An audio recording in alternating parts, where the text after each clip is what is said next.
Welcome back to Hey Kentucky. Time to talk some more topics now. First up, prosecutors say there are no winners, and a survivor says the focus should be on the victims in the wake of a guilty plea in the Marshall County school shooting. Yesterday, Gabriel Parker admitted to murder and assault for shooting more than a dozen classmates, killing 2 of them at the high school in 2018. And Keith, I remember this day vividly, as I'm sure you do. Just an awful scene. And they're right. It should be all on the victims. Let's forget about this guy. He's supposed to get a life sentence, but could come up for parole in 20 years. So let's not even talk about him for 20 more years and just focus on those that were Marshall strong.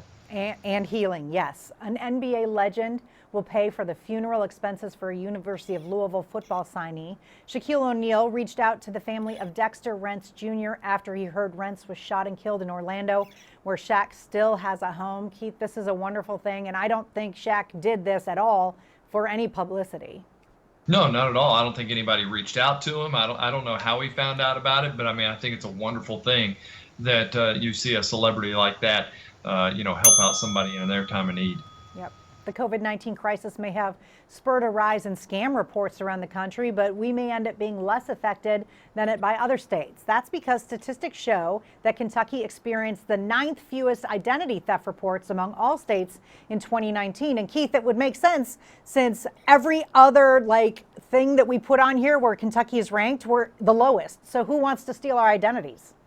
I think we talk so much about this topic too that people know not to pick up those phone calls that look just like your prefix. I hope so. I hope so. Speaking of identification, some say Kentucky's voter ID effort could have a major impact if we end up having in-person voting this fall.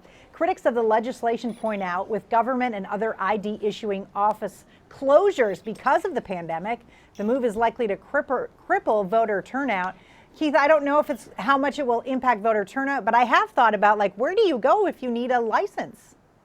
Yeah, right now my son has a chance to go get his permit, and he can't do that right now. So, normally I'd be in the camp that says let's show let's show the ID when you go in to vote. But right now, this time it seems like I don't know, maybe they need a different type of identification, or at least just push that back maybe a year. We'll see. Yes. Churchill Downs is handling refunds for the Kentucky Oaks and Kentucky Derby fans who can't attend the Run for the Roses in September.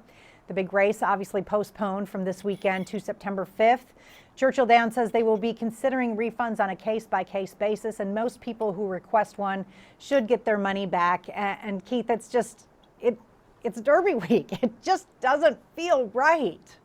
We would have had the Derby draw today, and yeah. It's tough right now. As somebody, my wife was telling me that somebody that she knew put out something about check on your Kentuckians because it's Derby week and they're not okay. They're not okay. They are not okay.